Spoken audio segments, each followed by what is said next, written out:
ఈనాడు group సంస్థల chairman Ramoji Rao కన్నుమూశారు. తీవ్ర అస్వస్థతతో హాస్పిటల్లో ఆయనను కుటుంబీకులు జాయిన్ చేశారు. ఆ తర్వాత డాక్టర్లు స్టంట్ వేయాలని సూచించడంతో అది కాస్త క్రిటికల్ అయి ఆ తర్వాత ఆయన కన్నుమూశారు. ఇక 1936 నవంబర్ 16న కృష్ణా జిల్లా పెదపారుపూడిలో రామోజీరావు జన్మించారు. ఆయన అసలు పేరు చెరుకూరి రామయ్య. ఇక ఈనాడు సంస్థల అధినేతగా రామోజీరావుకు కూడా మంచి పేరుంది. ఆయన పత్రికా సంస్థ అలాగే ఈనాడు ఛానళ్లను కూడా స్థాపించిన వ్యక్తి రామోజీరావు. ఇక ఆయన ఆసుపత్రిలో చికిత్స పొందుతూ తెల్లవారుజామున 4:50 తుది శ్వాస విడిచారు. ఫిలిం సిటీలోనే ఆయన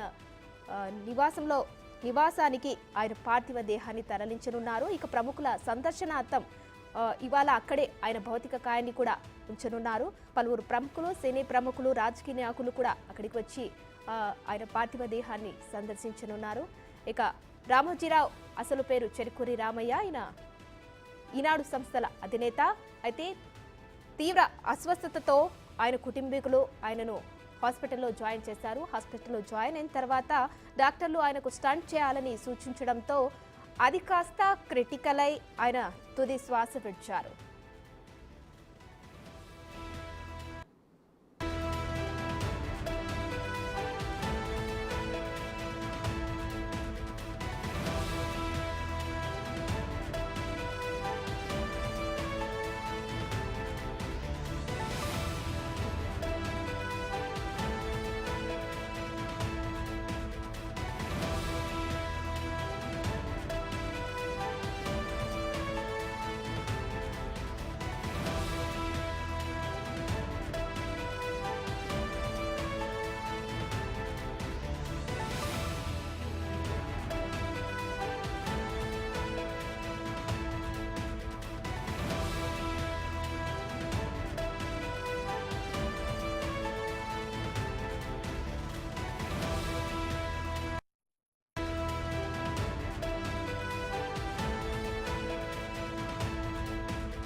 రైట్, ఇక ఈనాడు సంస్థల అధినేత రామోజీరావు మృతికి సంబంధించి మరిన్ని డీటెయిల్స్ ప్రముఖ జర్నలిస్ట్ నవీన్ అడిగి తెలుసుకుందాం.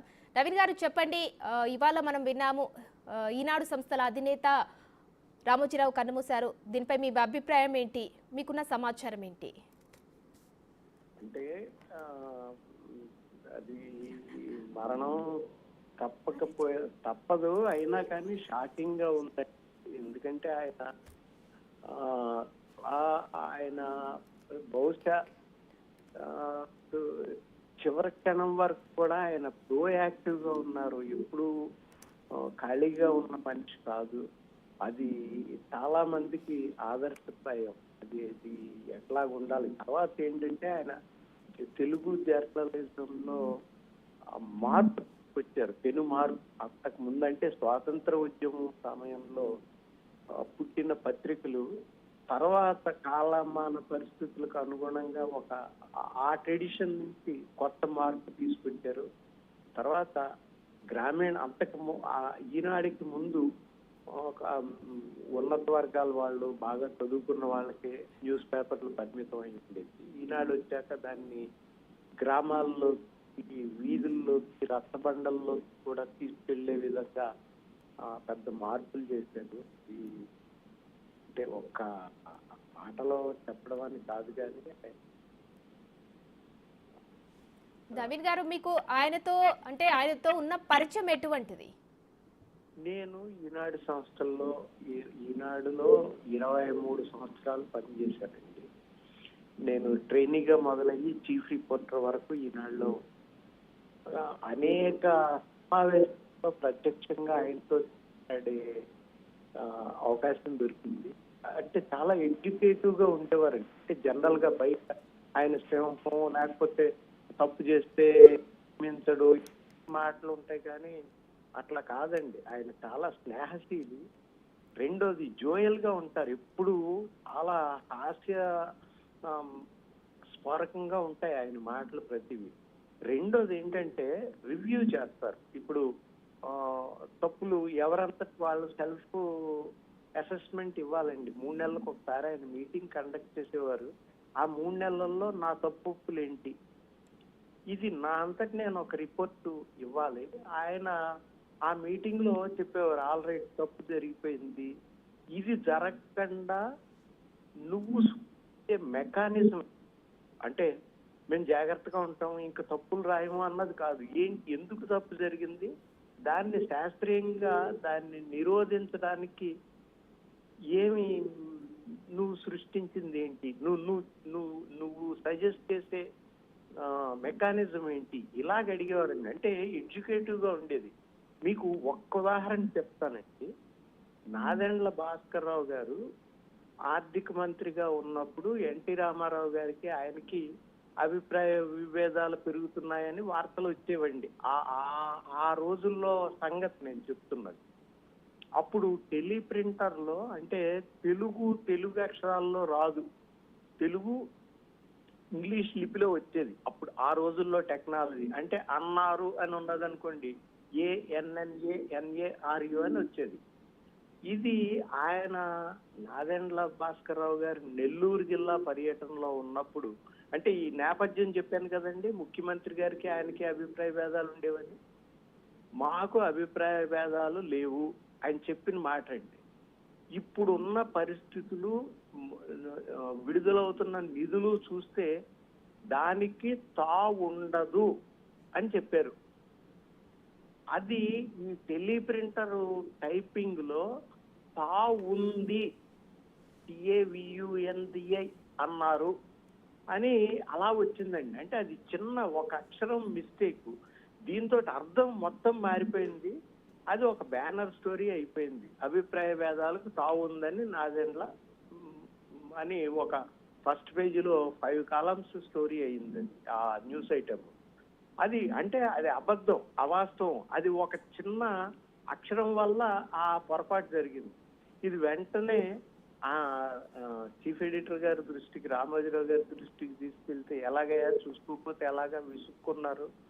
ఇలాగ ఈ పేపర్ ప్రతిష్ట అంతా మీరు, మీ ఎడిటోరియల్ డిపార్ట్మెంట్, మీ మార్కెటింగ్ వాళ్ళు, వీళ్ళంతా కలిపి ప్రతిష్ట ఇంత పెంచితే ఒక్క చిన్న తప్పుతోటి ఎక్కడికి తీసుకెళ్లిపోతారయ్యా మీరు అని చాలా చిరాకు పడ్డారు. ఎందుకంటే అది సవరణ వేయవలసిన వార్త. సరే సవరణ వేశాక ఆ రివ్యూ మీటింగ్ లో ఆల్ రైట్ ఇలా జరిగింది, ఇలా జరగకుండా ఇక ముందు ఏంటి నువ్వు సూచించే మెకానిజం ఏంటి అని అడిగారు. అంటే ఒక అక్షరంతో వ్యతిరేకార్థాలు వచ్చే పదాలు మనము వాడకూడదు, ఇది నేను రాసి పెట్టి ఉంచుకున్నాను, అది అందరికీ సర్క్యులేట్ చేశారండి. అంటే ఆల్వేస్ తప్పుల నుంచి మనల్ని మనం దిద్దుకోవడం అన్నది అదొకటి ఆయన దగ్గర నేర్చుకునేదండి. ఆయన నేర్పించింది అది చాలా గొప్ప విషయం. చాలా అంటే మనల్ని మనం రివ్యూ చేసుకుని రైట్ పాత్ లోకి వెళ్ళడం, తప్పు చేయకుండా ఉండడం అన్నది, అంటే ఇవన్నీ అనుభవాల నుంచి నేర్చుకున్న పాఠాలండి ఆ సంస్థలో. ఇంకా ఇట్లా చాలా చాలా ఉన్నాయి. నవీన్ గారు, పత్రికా రంగంలో రామోజీరావు మరి ఎలాంటి విలువలు నెలకొల్పారు? వార్తలో ఇప్పుడు చెప్పాను కదండి, సత్యసంధత. ఇప్పుడు ఆయన ఆ విలువ లేదు, మన పేపర్ కి ప్రతిష్ట పోకూడదు అని అనుకుని ఉంటే ఆ సవరణ వేసేవాళ్ళు కాదు. పొరపాటును చింతిస్తున్నాము, సవరణ అదే విలువ. మరికే విలువలు అంటే అదే కదా, సత్యనిష్ట ఉండాలి, అబద్ధం చెప్పకూడదు. ఒకవేళ పొరపాటును జరిగినప్పుడు దాన్ని తప్పనిసరిగా అది ఒప్పుకొని తీరాలి. అది మౌలిక ధర్మం, పాత్రికేయ ధర్మం. దాన్ని ప్రతి సందర్భంలోనూ పాటించారు.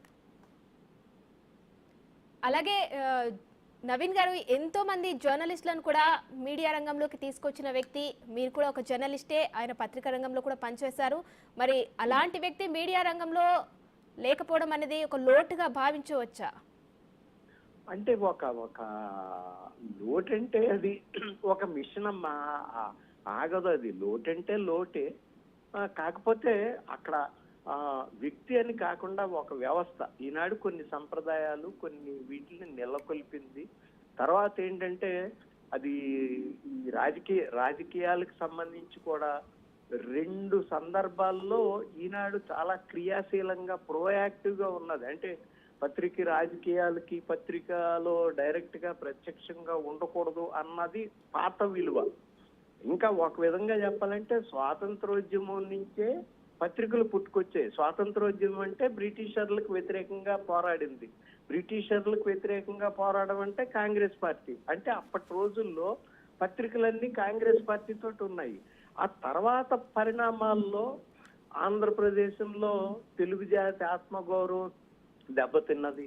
కాంగ్రెస్ వాళ్ళు ముఖ్యమంత్రుల్ని మార్చడం, ఇంకా అనేక కారణాలతోటి రామోజీరావు గారు డైరెక్ట్ గానే ఒక తెలుగుదేశం పార్టీని వెనకేసుకొచ్చి తెలుగుదేశం పార్టీని గెలిపించారు. అది ఆ విధంగా ఏంటంటే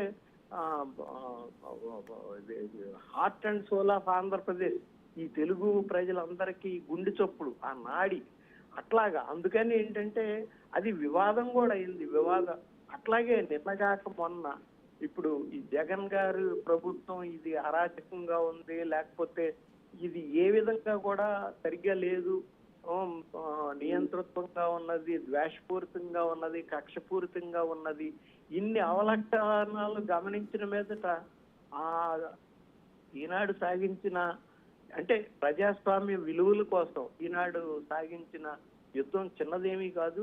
ఇప్పుడు ఇది తెలుగుదేశం గెలిచింది, తెలుగుదేశం వైపు ఉందని వ్యాఖ్యానించవచ్చు, కానీ ఇది ఒక విలువ వైపు ఉన్నదనే నేను నమ్ముతాను. నవీన్ గారు, ఈ తెలుగు భాష విషయంలో ఈనాడు సంస్థలు చేసిన కృషి అయితే అమూల్యమైంది. ఇంతకుముందు మీరు చెప్పినట్టుగానే మరి తెలుగు భాషను బతికించడానికి రామోజీరావు గారు ఎలాంటి కృషి చేశారు? అంటే తెలుగు భాష విషయంలో ఆ కృషి లేకపోతే అంటే అది మరీ ఒక్కోసారి జోకులు వేసుకోవడానికి చేదస్తంగా అనిపిస్తుంది, కానీ ఆ మాత్రమైనా లేకపోతే పూర్తిగా భాష అంతరించిపోతుందండి. అందుకని తప్పనిసరిగా అది ఇంకా కొనసాగాలి. కొంచెం దాన్ని ఇంకా కాస్త సంస్కరించి సాగించాలి. ఎందుకంటే ఇది వాడుకలోకి భాష అన్నది మన జీవన విధానం నుంచి వస్తుంది. అంటే మీకు ఎగ్జాంపుల్ ఇప్పుడు చీపురు, జల్లెడ, చేట, తిరగలి ఇలాంటివి మన జీవితం నుంచి దూరం అయిపోయాయి. ఆ పదాలన్నీ వెళ్ళిపోతాయి. అట్లాగే వ్యవసాయ రంగం మనకి నేల, వ్యవసాయ రంగం మన పునాది. వ్యవసాయ రంగంలో మార్పులు రావడం వల్ల ఒక్కో ప్రాంతంలో 100 1000 500 400 పదాలు పోతున్నాయి. వాటి బదులు నాగల బదులు ట్రాక్టర్ అన్నది వచ్చేసింది. అయితే దీనికి ట్రూ ట్రాన్స్లేషన్ అని అనకుండా దీంతో పాటు భాషను కూడా మార్పు చేస్తా సంస్కరించుకుంటా రావాలి. ఆ కృషి ఇంకా ఈనాడు మాత్రమే తీసుకున్నది. అది కూడా ఇంకా మొదటి దశల్లోనే ఉంది. అదొక పెద్ద యాగంగా సాగించాలి.